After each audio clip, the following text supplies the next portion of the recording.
The Voice in Speech and Song, Chapter 20, Adaptation to his listeners. Truth as people could bear it.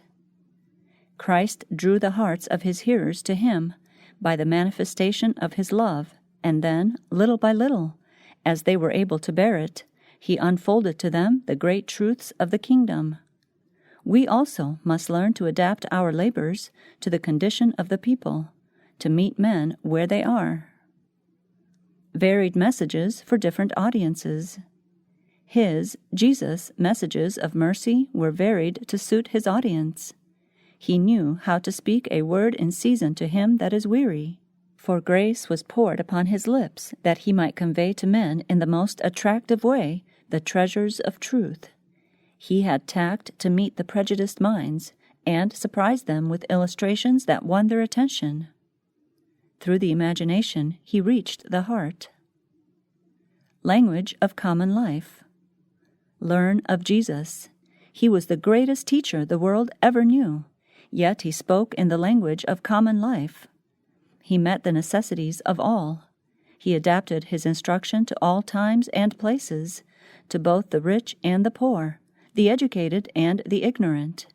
He ever dwelt upon the grandest themes that can engage the attention, and he presented them in such a form and used such illustrations that the feeblest intellects could grasp his meaning, while the most intelligent minds were attracted and instructed. Access to all classes of people. Christ met the case of every class in the subjects and manner of his teaching. He dined and lodged with the rich and the poor, and made himself familiar with the interests and occupations of men, that he might gain access to their hearts. The learned and the most intellectual were gratified and charmed with his discourses, and yet they were so plain and simple as to be comprehended by the humblest minds. Lessons adapted to need. The respect shown to Christ at the feasts he attended was in marked contrast to the manner in which the scribes and Pharisees were treated, and this made them envious. Christ gave lessons adapted for the needs of his hearers. No abrupt actions nor prescribed rules.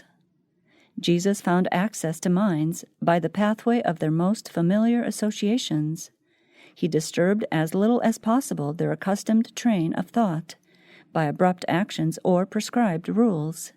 He honored man with his confidence, and thus placed him on his honor. He introduced old truths in a new and precious light.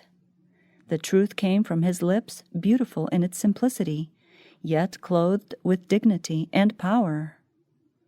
Various methods to gain attention. From Christ's methods of labor, we may learn many valuable lessons. He did not follow merely one method. In various ways he sought to gain the attention of the multitude, and, having succeeded in this, he proclaimed to them the truths of the gospel.